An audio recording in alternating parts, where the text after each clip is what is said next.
Now, the Department of Housing and Urban Development has made news in the past. Some say mismanagement or scandal or any other myriad of things that happened. But the Cato Institute went in depth and they looked at HUD's failures in recent decades. They took a look behind the scenes to see what the fundamental problems, if there were any, at HUD. And the Cato Institute has said that there were a large number of things that were duplicated, that it was a complex bureaucracy.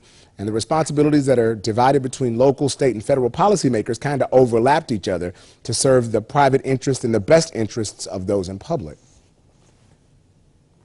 Now, the Cato Institute is an American libertarian think tank headquartered in Washington. It was founded in 1974. And on Skype with us today, we have Tad DeHaven, who's a budget analyst with the Cato Institute. And we're talking about housing, urban development, and the flaws in the budget and system. What are some of the huge glaring inconsistencies, Tad, that we've seen with HUD?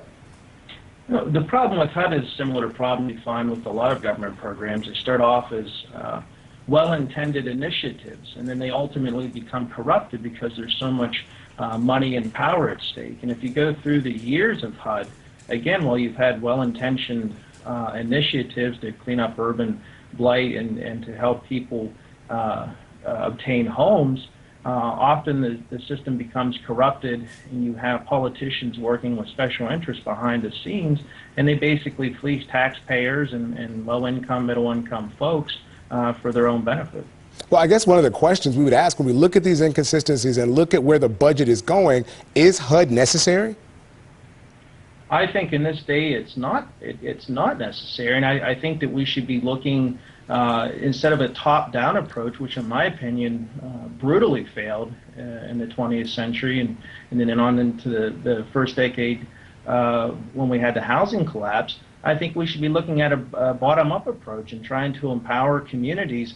Right now, the folks at the bottom, they're not empowered. They have people that say that they speak for them, but it's not. Look, I've worked in Washington, I worked in the Senate, and the folks that benefit from these programs are ultimately the Realtors Association, the mortgage bankers, the well-heeled. And so if you look at the housing collapse, you know, a lot of people put in homes that shouldn't have been in those homes. Their lives are ruined, but a lot of big money folks, including politicians, came away with very fat pockets. Really quickly, what can we replace HUD with? If there are people who still need these services to get into homes and people who may not be in the income bracket that they need to, is it that they just need to wait until they can get the money, or is there some program that Cato may have looked at that we could, the government could come up with to replace what is existing HUD right now?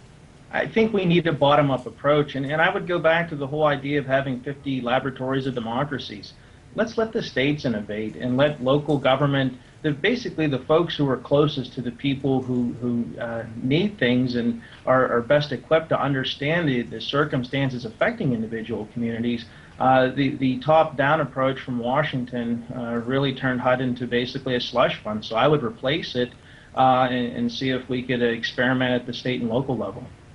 Thank you so much. That's Tad DeHaven from the Cato Institute. Again, Tad, thanks for joining us. And if you want more information about the Cato Institute and some of the studies that they are doing, you can look them up at cato.org. We'll have that information on our website, bouncenews.tv.